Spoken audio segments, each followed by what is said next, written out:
amalan yang dilakukan langsung setelah tahajud. Ya, sebelum datangnya fajar. Jika Anda mengerjakan benar di waktu ini jaminan langsung dari Al-Quran dan dari hadis. Hadisnya sangat sahih. Bahkan orang pertama yang meriwayatkan dari Nabi itu 30 orang sahabat senior langsung. Dikerjakan di waktu yang benar, dengan cara yang benar, maka yang Anda akan dapatkan satu, semua dosa-dosa Anda akan digugurkan pada saat itu. Jika benar kalimat dan amalan yang Anda kerjakan. Kedua, doa Anda kalau Anda bermohon kepada Allah seketika akan dikabulkan. Kalau benar apa yang Anda mintakan dan Anda butuhkan dalam doa itu. Karena Allah yang mengabulkan apa yang dibutuhkan, bukan apa yang diinginkan. Kalau keinginan Anda menjadi kebutuhan, dikabulkan. Kalau cuma keinginan tidak ada kebutuhan, maka Allah akan ganti dengan cara yang terbaik. Nah, apa amalan itu? Quran surah ke-51, ini ayatnya. Quran surah ke-51, ayat 18. Paling kanan, agak sedikit ke bawah, di pertengahan. Oh ya, bonusnya. Sebetulnya bukan bonus, ini utamanya. Nanti kalau terbiasa mengerjakan amalan ini selama hidup, paling minimal Anda akan masuk surga tempat terbaik nomor 2. Kelas VIP, taman surga. Taman surga. Kalau Anda kerjakan ini karena mengikuti tuntunan Nabi, maka naik tingkat yang paling tinggi, VIP. Surganya bersama Nabi, bersama orang soleh, para syuhada, para siddiqin. Dah, sini. Ulang. Surah ke-51, ayat 18. Sekarang perhatikan. Fokus. Sekarang sudah malam? Sudah malam sekarang. Kalau ukuran bahasa Arab sudah malam, ya. Jadi begitu masuk Isya itu sudah malam. Isya itu batas malam. Batas malam awalnya muqaddimatul lail itu maghrib. Jadi kalau maghrib matahari terbenam itu pendahuluan malam, muqaddimah lail. Kalau sudah masuk Isya, dengan Isya masuk waktu itu sudah lail. Di lail itu malam. Al-lail malam. Wal laili idza yaghsha. Itu lail malam, ya. Lail ini malam. Malam ini membentang dan berakhir dengan tibanya fajar. Nanti kita akan belajar kenapa disebut fajar. Karena ada 4 nama untuk waktu ini. Ada fajar, ada subuh. Fajar di Quran surah 17 ayat 78. Di Quran surah kedua ayat 187 misalnya. Subuh di Quran surah 81 ayat 18. Ada lagi misalnya disebut dengan al-bard. Al-bard.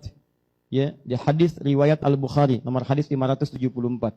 Ada lagi disebut dengan al-ghadat, ya.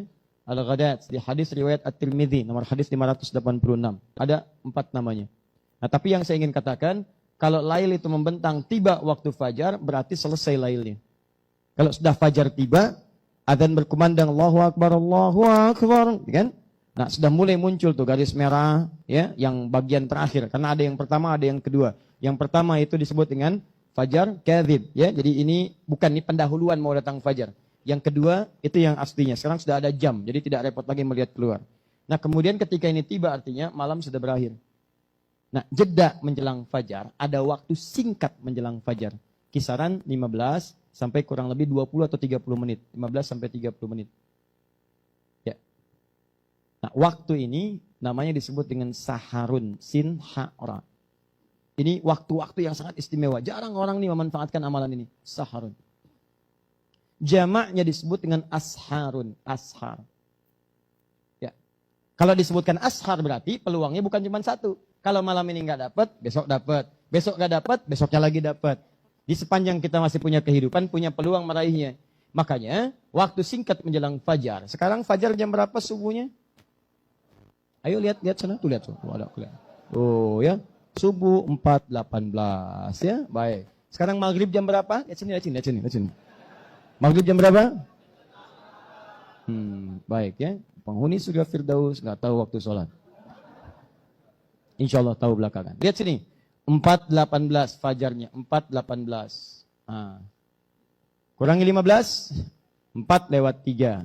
Kalau kurangi 30. Jam 3 lewat. 42. Saya kita ambil. 3.42. Taruhlah misalnya jam 4 kurang 1/4. Nah, jam 4 kita ambil misalnya jam 4 kurang 1/4, 3.45. Ambil yang tengah-tengah ini.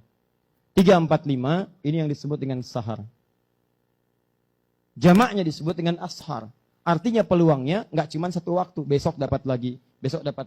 Kalau lailah ini cuma sekali. Makanya mendapatkan Lailatul Qadar nunggu Ramadan cuma sekali.